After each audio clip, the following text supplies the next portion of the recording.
تو میرے بھائیوں اور دوستوں، میں عرض یہ کرنا چاہتا ہوں آپ سے بعد میں اور اپنے آپ سے پہلے اپنے واسطے سے آپ حضرات سے عرض کرنا چاہتا ہوں کہ ربیع الاول کا مہینہ اس لحاظ سے بڑا مبارک مہینہ ہے کہ اللہ تعالیٰ نے اس کو سرکار دو عالم صلی اللہ علیہ وسلم کے دنیا میں بھیجنے کے لیے انتخاب فرمایا۔ اور جب ربیع الاول کا مہینہ آتا ہے تو ہمارے ملک میں خاص طور پر جگہ جگہ، گلی گلی، محلے محلے محفلیں منعقد ہوتی ہیں، سرکار دو عالم صلی اللہ علیہ وسلم کی سیرت طیبہ بھی کا بیان بھی ہوتا ہے، جلسے بھی ہوتے ہیں، چراغاں بھی کرتے ہیں لوگ، اور نہ جانے کیا کچھ عید میلاد النبی کے نام پر کیا جاتا ہے۔ لیکن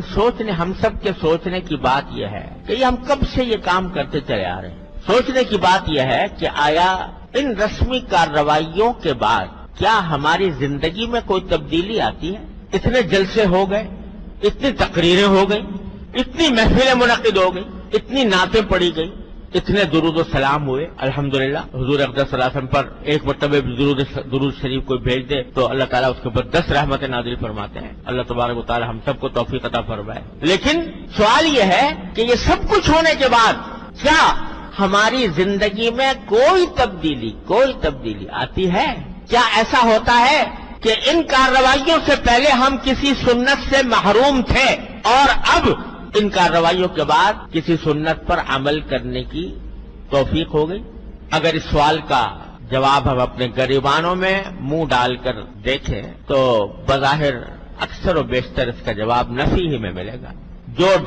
جس ڈھب پر زندگی پہلے چل رہی تھی اب بھی چلتی ہے، پہیا جس طرح گھوم رہا تھا اب بھی گھوم رہا ہے۔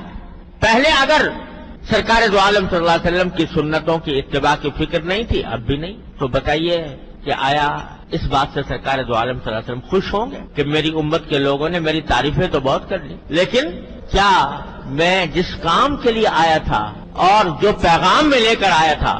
جو سنتیں میں نے وضع کی تھیں، ان کے اوپر عمل میں کیا صورتحال پیدا، اس پر عمل کی طرف دھیان نہیں، تو کیا اس سے خوشی ہوگی سرکار دو عالم صلی اللہ علیہ وسلم؟ کیا آپ دنیا میں اسے تشریف لائے تھے کہ آپ کی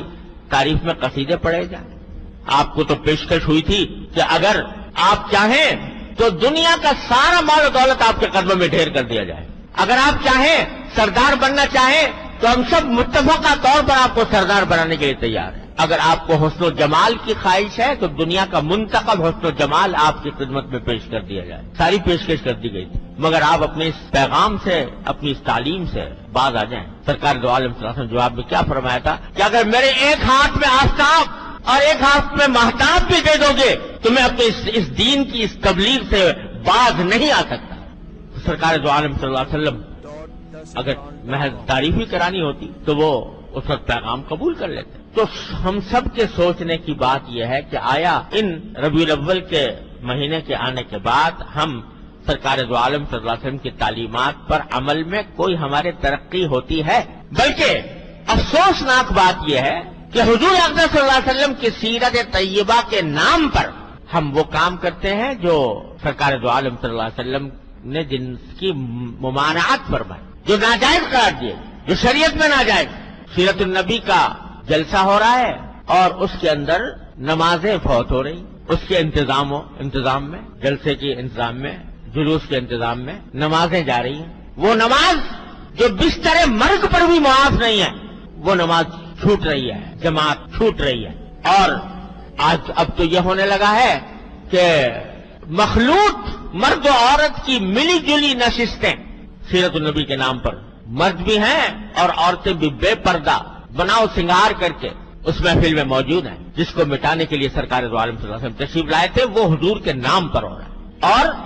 اب تو نعتیں، حضور اقدس صلی اللہ علیہ وسلم کی نعت اتنی زبردست فضیلت کی چیز ہے، سرکار دو عالم صلی اللہ علیہ وسلم کا ذکر مبارک، وہ نعت پڑھی جا رہی ہے اور موسیقی کے ساتھ پڑھی جا رہی ہے۔ جس موسیقی کے آلات کو آپ کو یہ فرمایا آپ نے کہ میں ان کو مٹانے کے لیے آیا ہوں، وہ نعتیں ہو رہی ہیں،